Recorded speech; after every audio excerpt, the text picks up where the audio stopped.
আসসালামু আলাইকুম। Hour cooking হাউজে সবাইকে স্বাগত। তো ব্রেড ক্রাম্ব তৈরি করব, এজন্য ব্রেড নিয়ে নিয়েছি। তো এই ব্রেডগুলি আমার মানে খাবারের পরে দেখা যায় যে সাইড অংশগুলো থেকে যায় বা ২-১টা ব্রেড বাড়তি থেকে যায়। তো এগুলি আমি এখানে ব্রেড ক্রাম্বের জন্য তৈরি করার জন্য নিয়ে এসেছি। বাজার থেকে ব্রেড ক্রাম্ব কিনতে গেলে অনেকগুলো টাকা খরচ করতে হয়।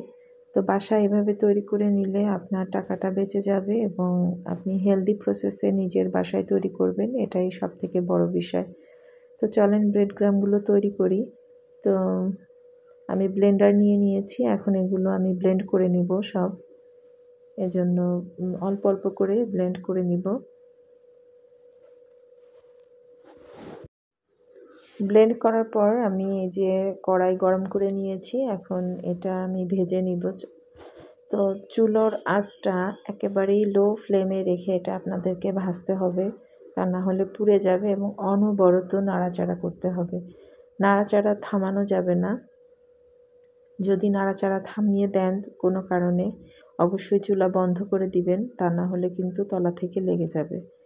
তো এটা বেশ কিছুক্ষণ সময় লাগবে এটা ভেজে আপনাকে একদম ড্রাই করে ফেলতে হবে। এর ভেতরে যে ভেজা ভেজা জলীয় অংশগুলো আছে এগুলো যাতে শুকিয়ে যায় সে পর্যন্ত আপনাকে অপেক্ষা করতে হবে।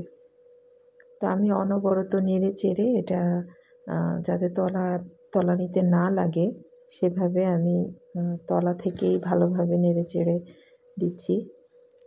তো কিছুক্ষণ নাড়াচাড়া করার পরে দেখবেন এটার কালারটা চেঞ্জ হতে শুরু করবে। আপনারা নিজেরাই বুঝতে পারবেন যে এটা কখন ভাজা হয়ে যাচ্ছে বা কখন তুলবেন, তখন আপনারা নিজেরাই বুঝতে পারবেন। নাড়াচাড়া করতে করতে দেখবেন যে এটা হচ্ছে খুব হালকা হয়ে গেছে এবং ঝরঝরে হয়ে গেছে। একটার সাথে একটা লেগে যাচ্ছে না, যে ভেজা ভেজা ভাবটা ছিল সেটা শুকিয়ে গেছে। তো এই যে দেখেন আমার ব্রেড ক্রাম্বগুলো কিন্তু ভাজা হয়ে গেছে, কালার চেঞ্জ হয়ে গেছে এবং একদম ঝরঝরে হয়ে গেছে, পাতিলে কিন্তু আর লেগে থাকতেছে না।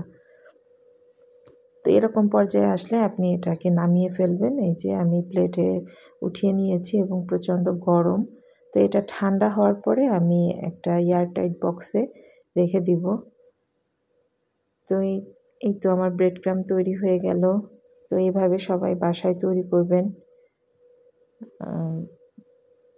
বাসায় এভাবে তৈরি করে নিলে বাজার থেকে কিনতে হবে না, আর নিজের হাতে তৈরি করা জিনিস ব্যবহার করতে, রান্না করতেও কিন্তু খুবই ভালো লাগে।